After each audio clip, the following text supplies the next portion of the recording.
Quiero destacar también que las ventajas competitivas derivan en muchos casos de factores locales. En este sentido, las economías del conocimiento no son como tal, al menos desde mi punto de vista, la base de la cohesión social, sino que al contrario. Determinadas formas de cohesión social son la base de las economías del conocimiento. Luego, el mantenimiento de la cohesión e integración, más que cargas para los Estados, son mecanismos decisivos para impulsar el desarrollo socioeconómico. Si todo esto que estamos diciendo lo aplicamos al País Vasco, nos encontramos con algunas cosas, desde mi punto de vista, bastante interesantes.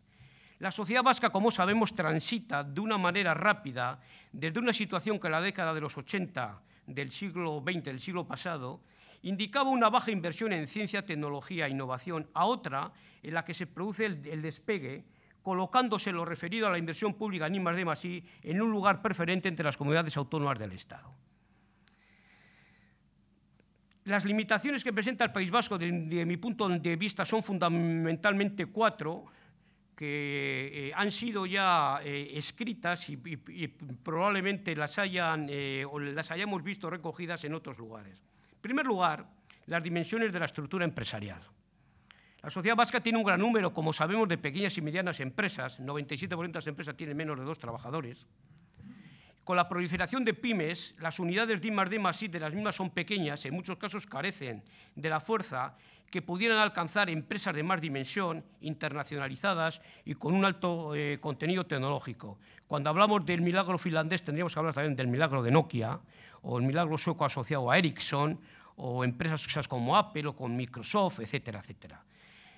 Obviamente, la determinación que introduce esta variable tiene mucho que ver con otras ideas como son la idea fuerte de ciudades inteligentes, de clase creativa, etcétera, etcétera.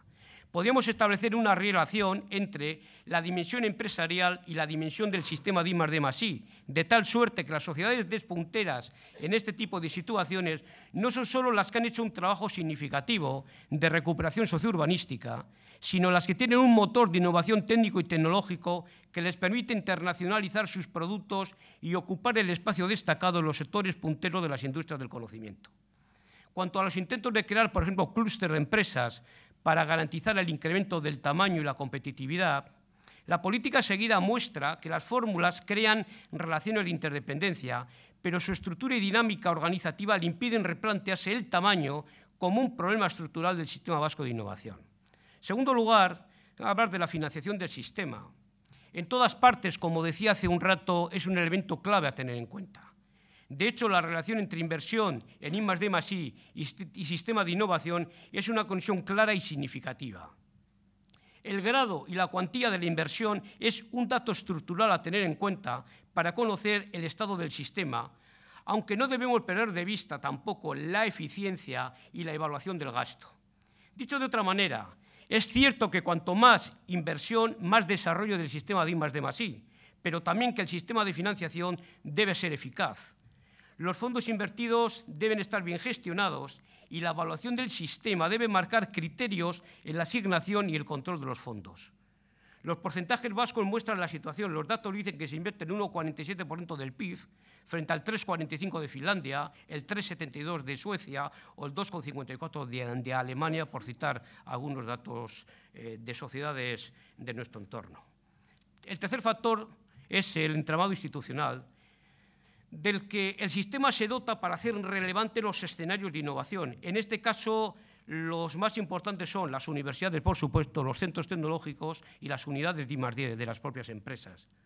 Su desarrollo ha dependido siempre de los países más avanzados, los que más han corrido, si se prefiere, en la construcción de la sociedad del conocimiento, del acuerdo entre el sistema universitario, el entramado empresarial y el gobierno. En el caso que analizamos, el acuerdo probablemente es todavía débil. Las preguntas son especialmente 2. ¿Dónde queda la pretensión del entramado universitario de ser el tractor del crecimiento, el desarrollo y la competitividad de la sociedad vasca? Y esta primera cuestión nos lleva a una segunda inmediatamente. ¿Cuál es el papel que queremos que tenga la universidad en la naciente sociedad del conocimiento? De este análisis se desprende que el diagnóstico y la definición del futuro pasa por los campos de intervención mencionados. Hay desde este punto de vista que crear un modelo claro de cuál es el sistema de investigación. Definir o crear en su caso estructuras para acoger el salto cualitativo de los grupos que hacen aportaciones significativas, dotar de personal cualificado y auxiliar al sistema, abrir las fronteras y captar nuevos y buenos investigadores que impulsen áreas y líneas de investigación novedosas, innovar el sistema para la concesión de proyectos con una actuación basada en las necesidades reales que se detectan en el sistema, abrir vías seguras de financiación, crear sistemas específicos de evaluación y dotarse de instrumentos para fomentar la innovación y la motivación de los miembros de la comunidad del conocimiento, así como, y para mí este es un tema clave, incorporar todos los años con contratos vinculantes a los mejores estudiantes de nuestro sistema formativo universitario. No puede ser que estudiantes lo más ganado de nuestro sistema universitario tengan que marcharse fuera. Tengo la impresión que las medidas que se generan deben contemplarse al unísono, porque todos estamos de acuerdo en que no se pueden crear nuevas estructuras sin una financiación suficiente, ni proyectos nuevos sin contemplar cambios en el modelo de gestión y organización del sistema. Y el cuarto gran hecho al cual me quería referir muy brevemente es la cultura innovadora. La hipótesis que manejo es que el proceso de institucionalización de la realidad social y política vasca genera una sobreinstitucionalización de la sociedad civil. Hay un exceso de instituciones para atender a los ciudadanos y una dependencia ciudadana de la subvención pública. Dicho de otra manera, la comunidad autónoma vasca es una sociedad sobreinstitucionalizada que encuentra en la atención a través de las subvenciones y de las políticas públicas dos mecanismos muy eficaces para encauzar las iniciativas ciudadanas. Se cumple una regla de oro, y es que las instituciones públicas actúan con criterio de compensación en relación con los ciudadanos.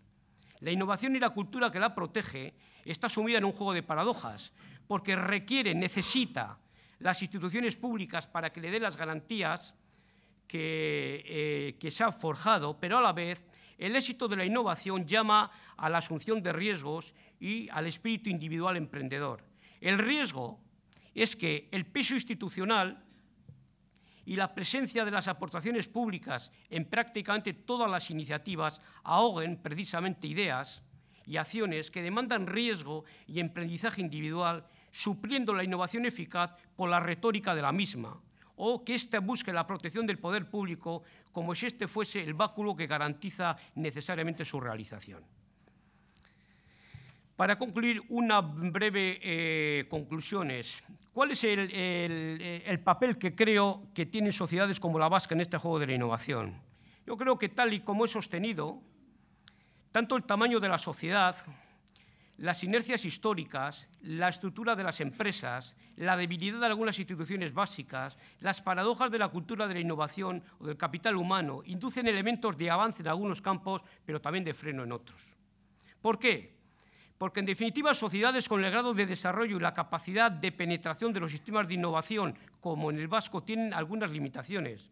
Dependen, o mejor dicho, la sociedad vasca depende en un grado mayor que otras sociedades de la capacidad para hacer bien aquello que sabemos hacer bien, sin pretender reinventarse todos los días.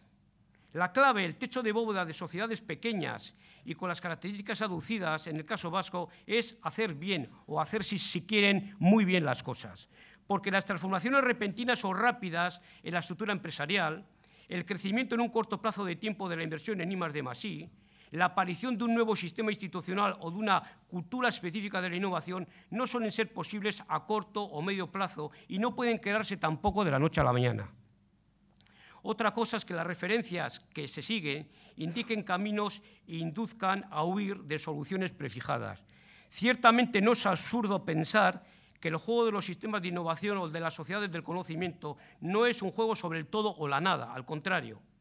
Tal y como sostengo, se puede estar de muchas maneras en la sociedad del conocimiento.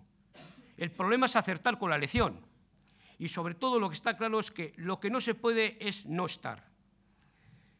Para terminar, y como señalaba al comienzo de mi introducción, quien no esté dispuesto a aplaudir el espíritu de la innovación ciertamente no está con los tiempos, pero también hay que decidir cómo queremos estar con el espíritu de la innovación. Muchas gracias a todos por la atención que han demostrado.